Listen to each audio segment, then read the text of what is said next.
what we hear today, woven through Scripture, is all about discipleship, call and response.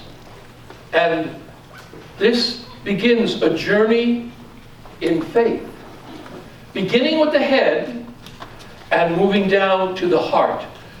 And believe me, that journey is a long and winding road to get from the head to the heart. Now, it's a very short distance, isn't it? Probably 10 inches physically, but it's a journey that often takes a lifetime. When Jesus calls Peter and Andrew, at once they leave their nets and follow him. James and John hear the call, and immediately, Scripture says, they get up. They leave their nets, they leave their father in the boat, and they follow him. Interestingly enough, there's no words really exchanged. There's no negotiation. There's no debate. There's just action. And it's in that action we come to understand a sacramental moment where God speaks and it happens. They began the journey of discipleship. They didn't know where Jesus was leading or what was going on. They just knew that they were committed to following him. And so that journey for them took that first step out of the boat, onto the sand, and walking with the Lord. And it was a journey that, well, it was about thinking about what's going on and being challenged. It was a journey that made them curious to see and to want to understand more about this relationship that they were developing with Jesus and what his relationship with his Father was all about. They were always listening, they were investigating, and they were believing. It was a journey deepening that belief. But probably most importantly, it was all about taking some action. When Jesus called them, they left their nets. They left their boat. They dropped everything to follow him. And so discipleship, I guess, we equate with a physical act. It's the animation of the converted heart. The heart has changed. The heart is converted. And so it's brought to action, and it's from the depths of that heart, which is the only place where God speaks, that the action takes place. God speaks in the heart, and the action takes place. It's the difference between the head and the heart, between living out the gospel or just believing in it. We believe in it. Now the question is, if we take that belief and we put it into action, then we're going to live it out. And what will that look like? What will that sound like? How will it change our lives, and how will it impact the lives of our sisters and brothers? Pope Francis speaks to this experience with passion, with great passion, because he wants people to truly understand that God intends this message for each one of us. And we heard that as part of the response in the first reading. The land of the Gentiles. The Gentiles are now co-heirs to the kingdom. They were welcomed into what was thought to be a rather exclusive relationship.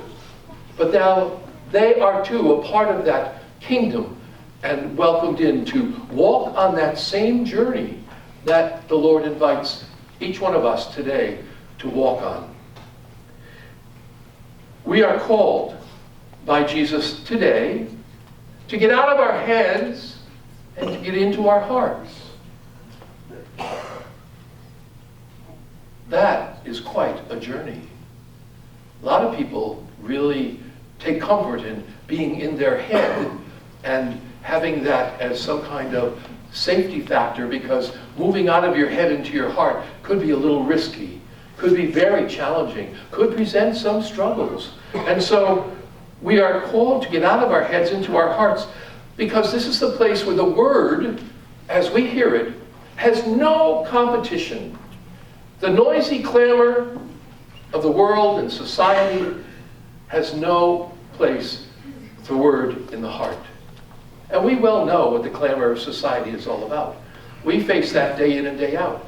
And oftentimes what we begin to listen to and hear is that Word would like to take us and distract us and move us off the path, slow us down on the journey, or abandon the journey.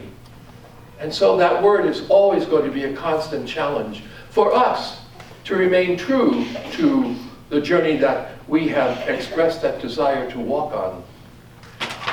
The word of society wasn't any different in the time of Jesus.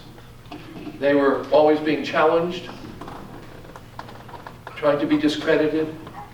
All of those things that happen when people work solely out of their head and are not taking that first step or steps into the heart. So, question might be today, where do you find yourself on the journey? Have you begun a journey? Are you still in that place where I have strong belief in the gospel message, but I'm really not sure how to take the steps on the journey? Well, God will show you the steps to take on the journey. And God's abundant graces will always be with you as you continue with one another, with the community of believers, to walk on that journey. And perhaps this is why this journey from the head to the heart, why it's so long, and why it's sometimes confusing, that road from the head to the heart.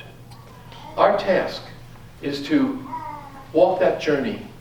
It's to find our way down the long and winding road, and then we just might be able, like Peter, James, John, Andrew, we just might be able to drop everything and follow him.